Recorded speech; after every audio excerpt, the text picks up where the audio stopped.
aux accros de CAO. On se retrouve sur Brico Girls pour un tuto Lectra.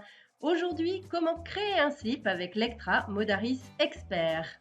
Si vous avez suivi comment construire un slip avec Lectra Modaris Expert et comment le grader, alors ce tuto prend la suite avec comment en extraire les pièces proprement avec dépendance. C'est parti! Je vous propose tout d'abord de placer la découpe du devant en suivant le design souhaité que vous voyez à gauche de votre écran. Pour le devant, j'ai choisi de lancer un décroché libre partant de ce développé. Vous verrez que c'est possible de bouger la découpe en bougeant le décroché.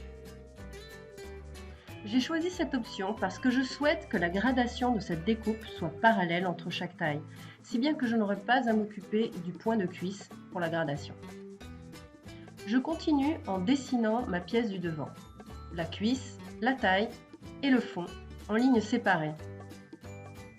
Il est très important de construire ces lignes sur le plan base en s'attachant sur les lignes de la construction, sans oublier mes axes de milieu de pièce, le fond et le devant. Sont deux pièces distinctes, donc des lignes distinctes. On continue sur le dos en plaçant la découpe, cette fois-ci en utilisant la technique des développés aussi bien au niveau de la taille qu'au niveau du milieu dos. J'ai choisi cette option pour vous montrer que du coup, en gradation, nous serons obligés de nous occuper aussi bien du développé taille que du développé milieu dos. On continue en traçant la ligne de taille, la ligne de découpe et la ligne de cuisse. Vous voyez dans cet exemple qu'il n'y a pas de couture côté, donc je la trace en une fois.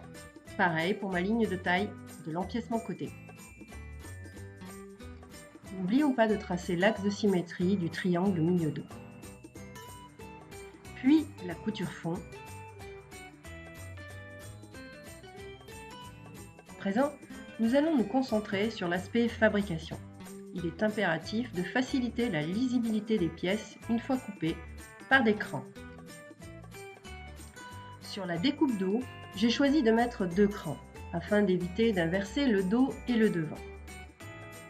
Pour me faciliter la tâche, j'ai choisi de grader les crans de façon automatique. Ils vont donc dépendre de la longueur de la découpe dos. Je lie l'un avec l'autre, puis je les contrains à 33,33% de la découpe. Astuce! Maintenant, nous allons symétriser les lignes afin de créer des pièces fermées. Prenez soin à chaque fois de sélectionner l'axe de symétrie dont dépend la pièce. Vous pouvez n'avoir qu'un seul axe. Moi, j'ai choisi d'avoir un axe par pièce pour avoir quelque chose d'encore plus propre sur mon plan. Le milieu dos a une couture, pas besoin de le symétriser. Les pièces sont fermées, vous voyez à présent que la gradation a suivi. Pour autant, les nouvelles découpes n'ont pas été gradées. Comme vous pouvez le voir, elles sont fixes, toutes tailles. Le devant et le dos. Vous avez deux options, les grader en manuel ou les grader en automatique. En ce qui me concerne, je choisis l'automatisme, pas de contrôle. J'applique donc un calcul de proportionnalité en divisant ma longueur de développé par ma longueur de taille. J'obtiens 3,96%. Je contrains donc mon développé de découpe à 4% de la mesure taille. J'applique la même logique pour le développé de la découpe dos. En utilisant cette fois-ci 13,88 divisé par 39,57, j'obtiens 35,07%. Je contrains donc ce développé à cette mesure taille. Il passe en jaune, vous voyez donc qu'il a pris la gradation. En ce qui concerne la découpe du devant, on peut voir avec la gradation que le point de cuisse a été gradé automatiquement, ce qui n'est pas le cas pour le dos. Rappelez-vous, je vous avais parlé de la technique du décroché et du développé. Nous allons donc également appliquer la technique de la proportionnalité pour le développé dos. Je crée ma mesure dynamique de milieu dos total et je fais mon calcul de proportionnalité. J'obtiens donc 51%. Je contrains donc ce développé à la mesure de hauteur milieu dos total. Et voilà, tout est gradé. Ceci montre tout l'intérêt de partir d'une construction préalablement gradée. Construction d'un nouveau design est alors un jeu d'enfant. Nous allons à présent nous concentrer sur l'extraction des pièces. Pour ce faire, il nous faut dans un premier temps placer les droits fils en s'appuyant toujours sur les lignes de construction du patron construction. Droit fil milieu devant, droit fil côté, droit fil milieu dos. Suite à quoi nous pouvons enfin faire les extractions avec dépendance. N'oubliez pas de cocher l'option. Puis, sélectionnez l'axe de symétrie dont dépend la pièce et faites votre extraction en suivant.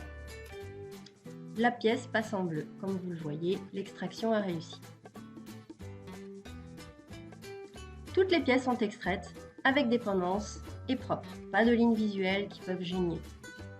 Petite astuce, si vous allez sur votre patron plan et que vous affichez patron plan avec la fonction Alt 3, vous verrez qu'il est possible de visualiser toutes les pièces ainsi que les valeurs de couture et l'écran sur le même plan d'un seul visuel. Si vous avez suivi la saga des 3 vidéos construction, gradation, création du slip avec Lectra Modaris Expert, je vous en remercie. Si vous n'êtes pas rassasié, c'est que vous êtes vraiment accro. Alors j'ai décidé de vous faire plaisir et de rajouter un bonus avec une 4e vidéo, cette fois-ci sur le sujet du tableau de mesure dynamique. Au plaisir de vous revoir. Ciao ciao!